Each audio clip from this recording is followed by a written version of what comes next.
Denny. It just hit me like a ton of bricks as I was listening to Jenny's presentation. We're the fine print. Anytime you make a large purchase, there's fine print at the bottom of the agreement, and our role this evening is to be that fine print. So while it's not always interesting, it's terribly important. So please feel free to ask us questions as we go through this. Now, this diagram is just meant to illustrate once again the fact that RS Fiber Cooperative is a private entity that's going to own and operate a project. They're seeking funding from a variety of sources, including a loan to be made by a group of local governments. So the Joint Powers is part of this group that they're seeking funding from, and the tax abatement bonds that Jenny described are a component of that project financing. As presently conceived, the project would cost approximately $57 million to implement, assuming everybody that's kind of been invited to attend participates in the project. Based on that scope, the project would need a loan of approximately $15 million from the units of government that make up the Joint Powers entity in order to have a feasible project. And so that's the tax abatement. Oh, sure. Shannon, before you get too far into it, that $57 million for the whole project, does that include drops to every entity or every household in every city, if you will, using Lafayette as an example, 244? Yeah. I believe it's based on the drops to everybody that they would anticipate would take service, not necessarily a drop to every structure, because they expect that not every structure would take service. So it's 70%. It's not mine, but over 70%. And so, the question that was asked earlier is about the bond allocation, and we put together a model. And that model is based on the philosophy that the board's approached the project with throughout the history that I've been involved with it. And that's based on allocating responsibility on population, not on tax base or other ideas. And so we looked at the population of the service areas, and that population was provided by engineers for the project that had looked at the total service area, used census data and other means to estimate populations within each jurisdiction that might be a participant in the project, which led us to this nice form that, it's part of your packet. It's on the back of your agenda. Yeah, it's on the back of your agenda. But ultimately, this is how the $15 million is intended to be allocated amongst the participants. I'm not going to go through and read each one in detail, but what I am going to do is talk about the responsibility of each entity and what it means, at least within a few samples. What I'd also offer is, Jenny's and my role is to help you understand what all this means. And so as you have questions, as you're considering this, feel free to contact us. And I brought heaps of business cards this evening, and you can contact me at any time, ask questions, help you understand what all this means is an important part of what we do. And so this allocation, again, is based on population. If we take $15 million and we amortize it over 20 years at roughly 5%, which is a conservative interest rate in the current climate, the annual debt service would be just over $1.2 million. And so that $1.2 million in annual debt service is allocated amongst each public entity that may be a participant in this project. Right now, the list is long. If that changes subject to participation, this allocation would change. Obviously the project cost should be less if somebody chooses not to participate, and so that allocation would change. So understand that this is how the board has approached the project to date, and I've questioned them on it on a number of occasions, and they seem committed to this structure. And so if you have questions, I'd recommend that you direct that to the Joint Powers Board members as they currently sit. So we allocate that amongst the various units of government. What does all that mean on an annual basis? Well, if RS Fiber Cooperative, as Jenny mentioned, makes its loan payments to the Joint Powers, there will be no tax impact to the participating units of government. If RS Fiber Cooperative does not make its loan payments to the Joint Powers entity, each unit of government would be required to provide its share of debt service payments for the $15 million bond issue. The impacts of that levy are what I'm going to describe on some of the following attachments. Now, as fun as it would be to go through 28 or so of these for every township and city that is represented here tonight, we won't do that. But what I would offer is if your township or community or county has a question and wants to evaluate this, contact me and I'll do a similar evaluation for you, your unit of government. So what we're going to just talk about briefly is the city of Winthrop as an example. Now on the prior page, we allocated the $15 million based on population. Winthrop's share of that based on their population within the project area would be $1,322,000. And so if the co-op was not making its loan payments and the city of Winthrop had to levy its share of that annual $1 million+ debt service payment, that would be $106,091 a year. In 2014, the city's tax levy was just under $650,000. That would mean their projected levy would be about $755,000. That would mean their projected tax rate would go up from 82.83% to 96.37%. And so what does that all mean? Well, it means on a house of different assessors' estimated market values, their taxes would go up. So on a $75,000 home, they would have a projected increase of $101.51. On a $150,000 house, that's a $203.02 property tax increase, and on a $200,000 house, that's $270.69. So that's if absolutely no revenue is paid from the cooperative to the joint powers entity for the purpose of making the loan payments. Let's do another one. In Sibley Township, the amount of the $15 million that would be allocated is $245,834, or $19,726 a year. Their 2014 levy was $189,994. That means their projected levy, if they had to levy that full $19,000, would be $209,720. Their tax rate would go up by a little over 1%. A $75,000 house would have a projected increase of $11.12 per year. A $200,000 house, $29.67. One of our board members had volunteered, I believe, their property, so we did the analysis on that. 70 acres of land and a homestead valued at $120,000. That tax increase would be $98.47. So we'll do just a couple more. I know it's exciting. Whenever we talk about taxes, it's always fun. City of Gaylord, amount allocated of the $15 million based on population, $2,057,568. Annual debt service, $165,105. Average tax levy, the 2014 tax levy in Gaylord was $1,026,923. So we would add that levy to come up with a projected levy. Look at their tax rate to see how that would change. It would go from 154 to 179 about. So on a $75,000 house in Gaylord, that's $186 roughly. On a $100,000 house, it's $247.92. And on a $200,000 house, that's $495.84. So it varies by jurisdiction is the point that you're going to see, depending on how much tax base you have versus how much population you have. The impacts are different. We can't generalize those impacts in one simple statement. If you wish to see what your impacts would be, we're more than happy to help you with the calculation. Go ahead.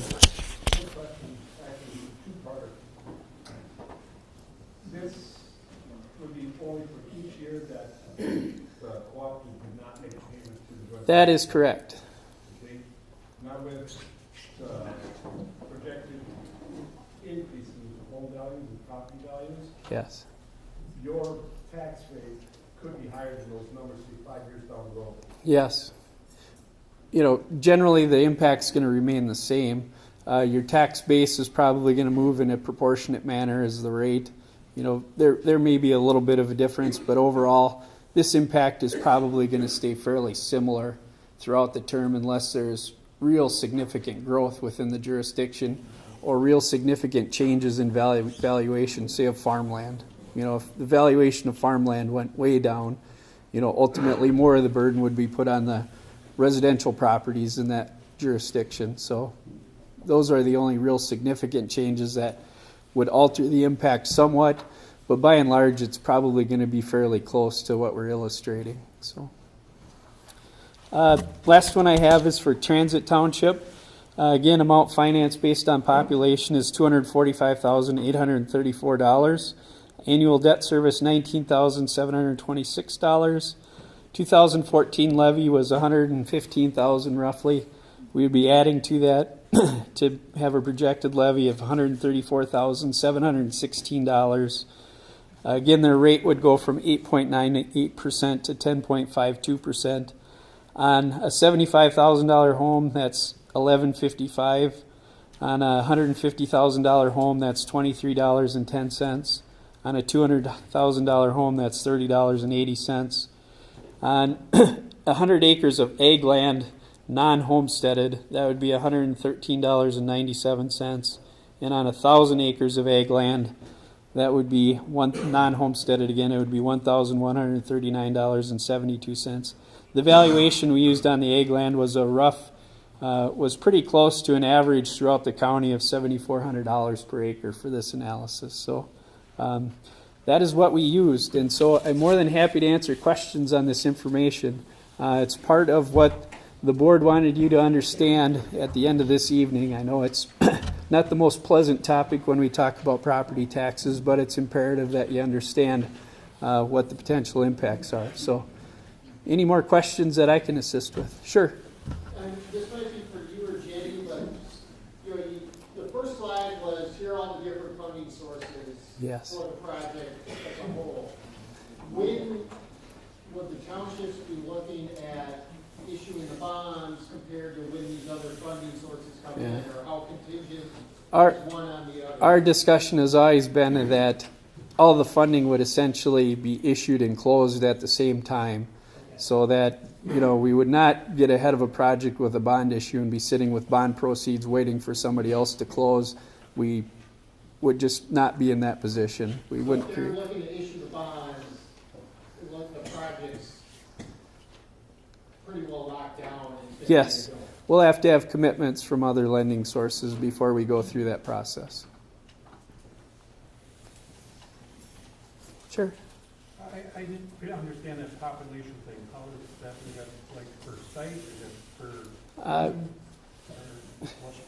It's yeah. I'm sorry. He's asking how does the population component work? Available connections. Yes. I'm sorry. We shouldn't say it's not the number of residents. It's the number of available connections.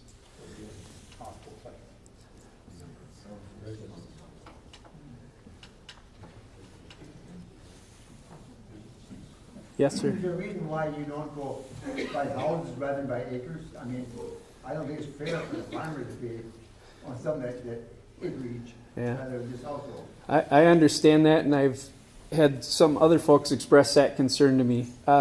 Unfortunately, cities, counties, townships are a creature of the state, and the mechanism that we can use to finance this project, requires a tax levy in the event that there's a shortfall, or ultimately you're making the levy regardless. But we're not able to pick and choose how we spread this levy. Statute determines how that is put on the tax rolls.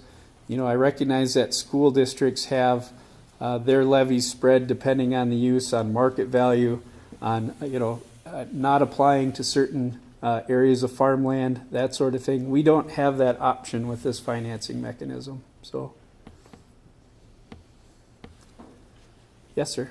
You assume 5% interest by your figures, correct? That's correct. Is that locked in for 15 years on that bond? Yes, and 20 actually is the term that we're using, but yes, it would be fixed for the term. And I would expect in the current climate the rate to be lower than that. We just wanted to be conservative when we did our initial projection in case the market got ahead of us. So, Yes, sir. Can someone elaborate a little more on what an available connection is? Home or business. Home or a business, I guess that's actively or considered actively used. You know, the question, what is an available connection? It's either a home or a business. You know, if you want fiber to your grain dryer, you know, that's one. I mean, it's not 100% accurate at this time. You know what I mean? Because we go on the plat book, and we go on the number of homes out there, and what you report as what you have in your township. So the numbers are What's a home? preliminary. A currently occupied home or an existing building? I just want some. Occupied home is what we try to do. Currently occupied home. Correct. That's what we try to do very, very closely.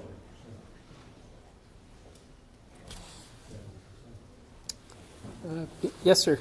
Well, I think we need to be honest about what there's really good odds that what the cities and townships are committing to, they are gonna have to pay. I mean, there was a reason why the bond market was so nervous, is because a large number of these projects have failed. And even the ones that are still active have had issues. And I can use Wyndham as an example, which is been put up as a success rate. Wyndham was built in 2006. They borrowed $26 million to build it. This is now 2013, well, 2014, but they have lost money every year. They borrowed another $1 million in 2009 to support it. They borrowed another $2.5 million to. Mark, what's your point? What's your point, Mark? Let me finish this, Mark. And in 2013, their loss was $928,000. It's a matter of public record. So, I mean, that's considered one that's making it.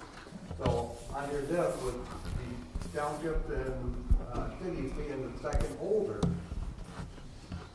you know, that's 8 years into that project, you're still paying the tax abatement. The gentleman who made those comments, his name is Mark Tupper. He's a friend of mine, actually. We've known each other for about 12 years. He's the regional manager for CenturyLink.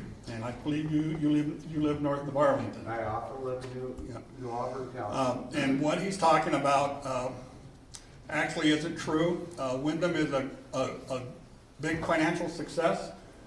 We can prove that. We have been fighting the stories from the phone companies, and Wyndham has, and we can have them back here if you want, for a number of years.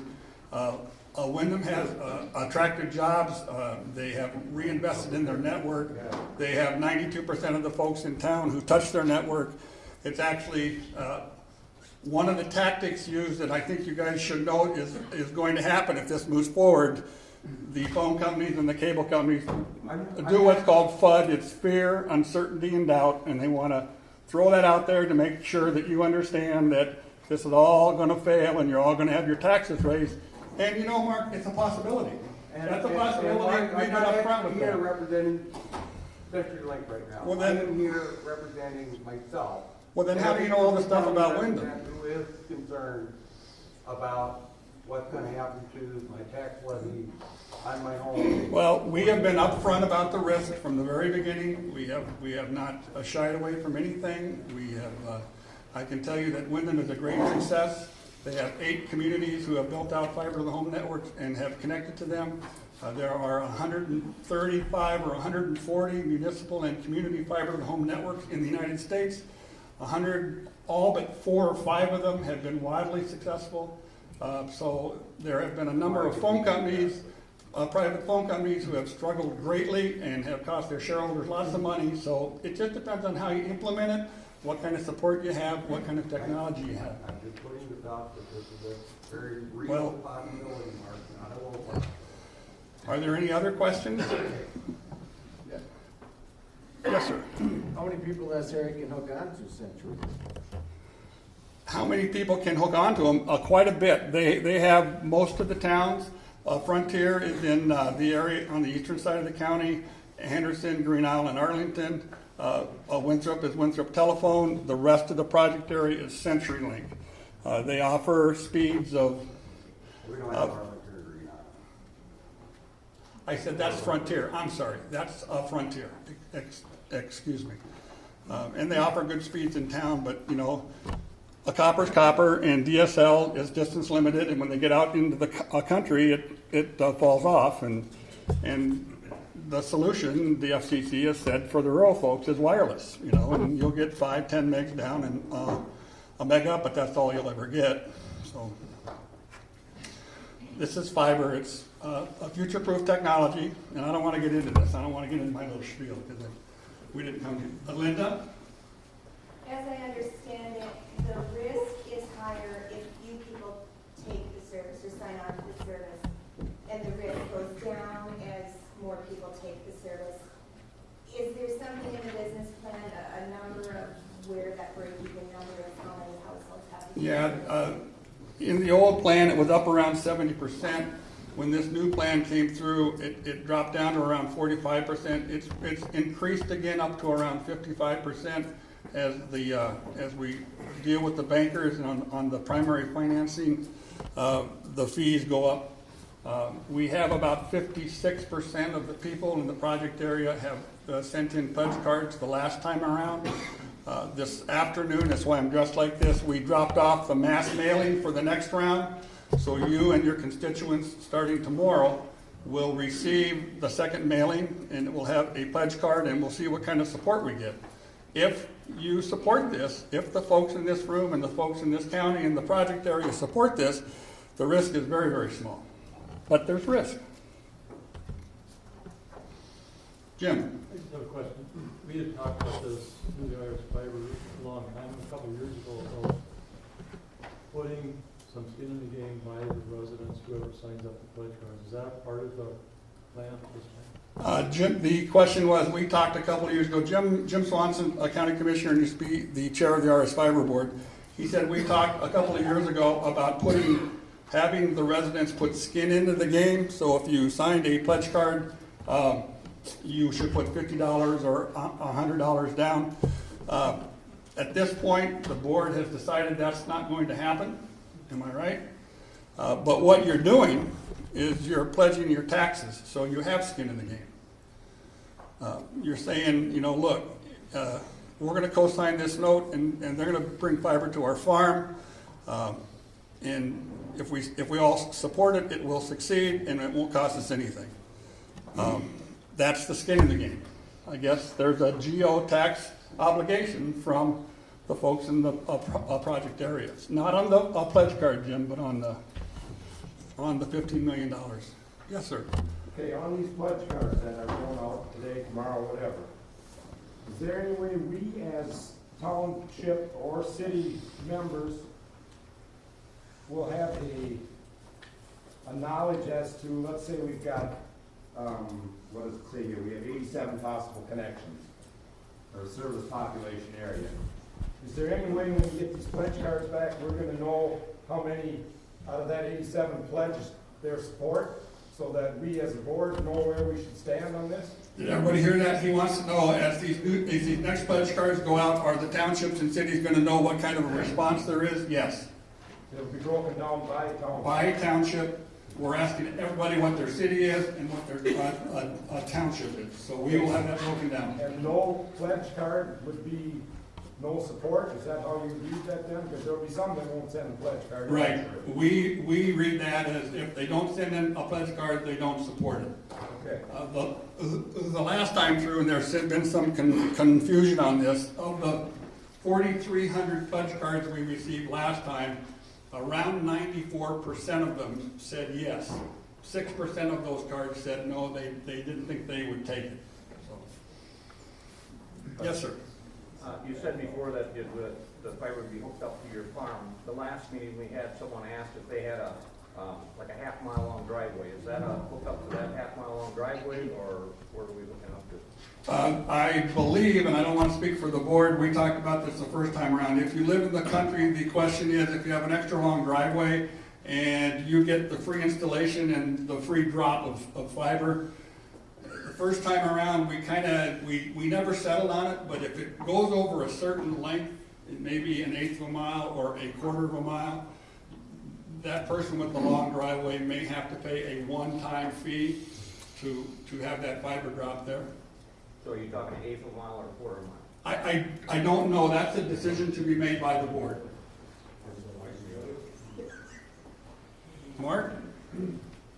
The average house, that old existing house, will have to be rewired to Cat 5 to accommodate that. And the average is gonna take anywhere from 48 hours. Mark, that's not true. You don't know this project, Mark, that's just not true. Well, I'm telling you, Mark, this is from experience. We have got fiber to the home. Where? In a number of locations. Where? In Shasta, Victoria, Maple Grove. Right, And we do it all the time, so it's gonna take 48 hours. I'm just asking. Mark, who we is going to have cover- all that figured in. We have an operator coming in who has built fiber to the home networks Are you guys in almost a informing dozen towns and have been operating for 6 or 8 years. They have all this figured out. They know what's going on. It's built into the business plan. I'm just asking who's absorbing that cost, the residents or The cooperative the is. cooperative? There'll be a certain amount of work done on a home. If it goes beyond that, they'll be informed that there may be an extra charge. It has to be that way. Probably the same with CenturyLink.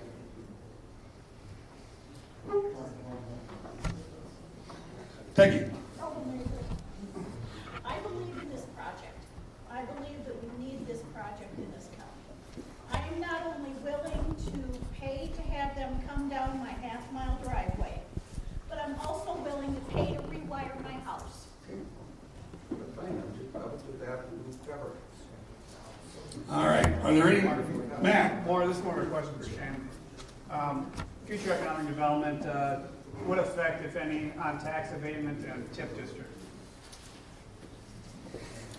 You wouldn't be able to have a TIF district on property that's designated, for the tax abatement contribution, so we'll be very careful on that. It'll probably be mostly residential properties where there's not many tax increment districts created, so. So you could not establish a new one if it was, but you're saying most of it's going to be affected with the residential property? Most of the property that will be designated will probably either be in rural areas, cornfields or things like that. Areas where we wouldn't expect to create a TIF district, so we will be mindful of that. And what about another tax abatement for business coming in? Yep, correct. Capacity is referenced in Jenny's memo, and as she discussed is, for most folks, it's going to be a limit of $200,000, what you can abate annually. Some of the communities are going to use most of their capacity for tax abatement. Most of the townships will not, Yep. Mark, I got a simple question. Who is going to be representing us in each township on this board? How do those people get chosen? So the question is, how is there representation on the Joint Powers Board of the townships and of the cities? Well, right now there are 10 cities that make up the Joint Powers Board. We have invited 21 townships to join. Each township will choose the person that they want to be the representative on that board. So if you all join, we'll have a board with 31 people on it. In the beginning, I would think we would meet a few times. After the project is underway, we would probably meet once or twice a year to hear a report from the cooperative on how things are going. Yes, sir. Just a little farm boy, don't understand everything. The cable's gonna be laid coming out, western part of the county, I live 7 miles out of town. And it'd probably only be 2 when we did, as far out as I am, that would want this, so the cable come that far out. Somebody 4 miles to the west may or may not want it, but there's probably only 1 on that line, so you're gonna run. I know which township you live in. Yeah, you know what I'm saying, you're gonna run, so who covers all this cost? Well, the plan at this point is the infrastructure will be put in place by the initial bill. And we have looked at those numbers and we think we're very, very close. Okay, then the next question would be, who actually sets what the pricing is gonna be for all? I mean, if you have like your public telephone and stuff, it's controlled by the government. Who controls what? Not that 5 years down the line, we change our game plan and suddenly Right. We're left hanging with nothing out there. The question is, who sets the prices for the services for the cooperative? And that would be the cooperative board in conjunction with the operator. Over there on that table, we have price lists. They're just preliminary because it's 2 years out for the first customer, but we have a price list for phone and internet and cable TV. I would assume within 10 years, phones won't, people won't have. Yeah, a phone's dropping, and our business plan takes that into account. It's all in, video's going away. It's going to what's called over the top, where you're going to get most of it through your internet connection, if you have an internet connection to get most of your stuff through. Yes, sir. I was expecting to see some best guess figures on what would happen if you had 50% sign up and so on. You showed us the worst case possibilities. What have you based the program on? At this point, we don't have all of the fees. The question was, how are we basing our success rate for the break-even point? That right? I mean, at what point are we break-even and successful? Yeah, you must have had some idea what you were aiming at. Right. We need to be, at this point, around 55% of the people taking 2 of the 3 services, and we'll offer more services than that. And right now, we're just talking about voice, video, and data, but we'll offer lots of new services. So at 55%, we think we're at break even. At 55%, I believe, and I don't even like to go into this, we don't run out of cash for years. But I'm not the business plan person. I can just tell you that around 55%, this is a very good project, and it cash flows for a long time. Did that answer your question? Well, I'm a little disappointed that we didn't see some figures on the board. I think there'll be some in your mailer packet. I think if you look at that, they'll be under the Q&A. Actually, there's a Q&A over here that you can pick up that has that in it. Yes, sir. Is that commitment paper going out, is that going to be a commitment for 1 year or 2 or 5? Or? That will be for 1 year. That will be a 1-year commitment. That pledge card, it's not actually a legal binding contract. It just can't be at this time, but it's an indication that you want it. If you sign it and we come to you and say, we're going to build this in your home, and you say, I don't want it, that's fine. They won't build it and you don't owe anything. But if you decide 6 months later that you want it, then you're going to have to pay for that drop. At this point, everybody gets hooked up at no charge, and you get the services installed up to a few hours of time at no charge. Jim? The information on the number of residents that signed the card is available to the township. If you want us to commit by the end of March, we meet on the 17th for a regular monthly meeting, and we're going to have a special meeting. Right. So a question kind of points to a dilemma we have. We got the mailing out late. What happens if you need to decide by the end of March, and we just got the mailers out, we may not know by the end of the month exactly how many people have returned. We're going to point you to the last time that we did this and let you know how many people in your township signed up. And you got to remember, at this point, we're not asking you to participate in the GO bonding, just to join the joint powers so we know and we configure it going forward. However, and Shannon is probably going to kick me here, if you join the joint powers board, it's understood that you're going to go ahead with the GO bond as you know it, unless something changes drastically. Yes, sir.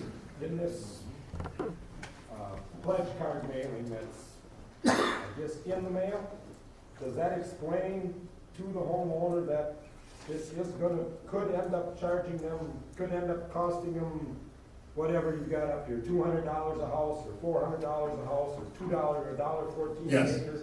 That is explained in black and white that they can understand. He's asking in the mailer that's going out to everybody, is the risk explained? I don't believe we put these in there, but we talked about, yes, that this is a tax obligation, that you sign this, right? If you sign this, it could cost Yes, $14,000 a year to service the debt. Worst case scenario is what this page said. yes. Art, Can you clarify the mailing you said just went out today? Everyone in the county, everyone in all these areas are getting a pledge card? Yes, the question was in the mailing that went out today, everyone in the project area is receiving it. That is true with the exception of the city of Henderson and the city of Arlington.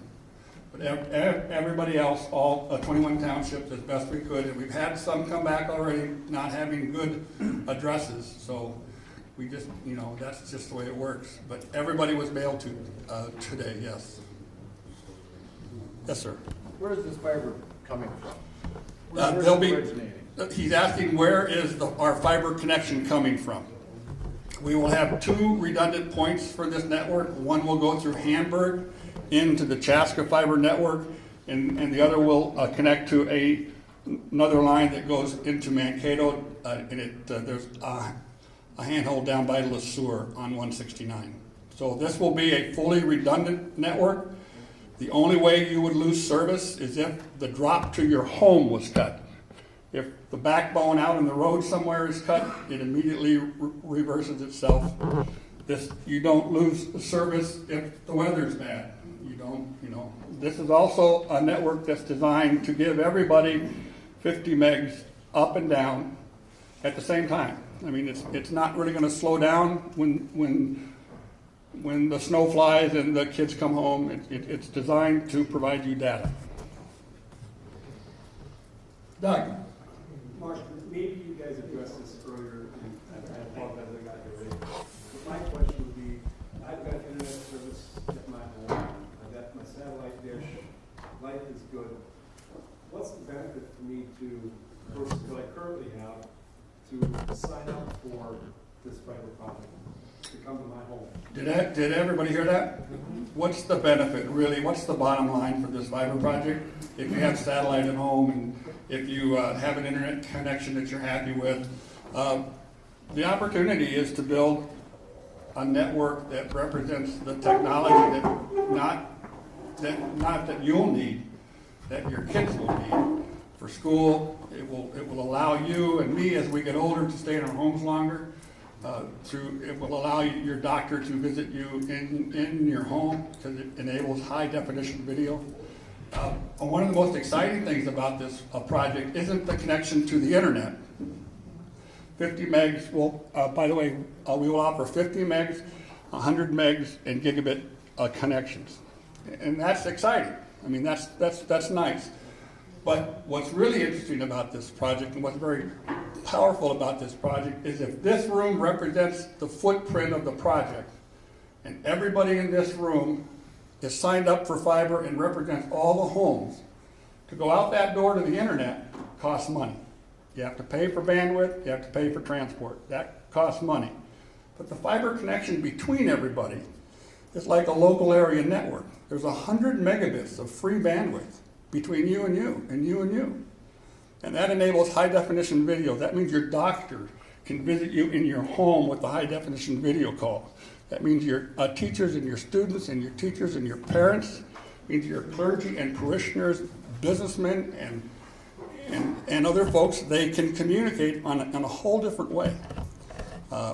That's what it means, Doug. It means to really have some tools for the 21st century that your kids can learn, that you can stay in your homes longer, you can age in place. It's the future, and these networks are considered future-proof. The fiber that goes in the ground will last for 50, 60 years. We know that. The electronics will change, and we built that into our plan. We built out 2 complete changes of electronics in the first 20 years. But the fiber is good. It stays there. Yes, sir. Okay, I'm kind of a computer illiterate, so you're talking 50 and 100. Give me a comparison. We got a CenturyLink guy here. What speed do they offer right now? In town, we can get 10, 12 megs down, 1 meg up, maybe 5 megs up on a good day. And it slows down. What's that? That's what I'm saying, Mark. We can get 10 to 15 meg down, maybe 5 meg up for MediaCom. That's it. What's the difference between up and down? Well, download and upload. If you're doing a video call, your upload's very important. Out in the country, well, you guys know, there's just not a lot of speed there. But this is what I tell people. One strand of fiber, which is about the size of your hair, can do 100 gigabits of bandwidth. That doesn't mean much, but 100 gigabits. If 1 megabit, like a 1 meg connection, is a 1-inch water pipe, 100 gigabits is a water pipe that's 8,300 feet in diameter. That's the future capacity. That's the capacity today of that fiber. That's why it's future-proof. So there'd be no buffering and all that stuff to watch a video where you sit and watch it rotate for a half an hour. Right. Julie? I'm Julie Pearson, and I work at the Buffalo Health Care Center in Buffalo Lake, Minnesota. And the reason that we're very interested in getting something like this in Buffalo Lake is we have exhausted our options with, I can't tell you how many companies that have come out, and we are not able to get high-speed internet. We're regulated that we have to go electronic with all of our medical records and with all that kind of thing, but we can't get the speed to upload everything to the program that we have, because we do all of our meds and everything like that electronic, and we have a lot of swirling, a lot of waiting and so forth. And it's only getting to be more and more. I mean, it's not getting to be less. So, and we're located right in town, and we can't get it. So the businesses need it also. We have a request from our videographer to take a 1-minute pause. He wants to readjust, and then we want to bring up our last speaker, and then we can get back into the Q&A. Does that work? Okay.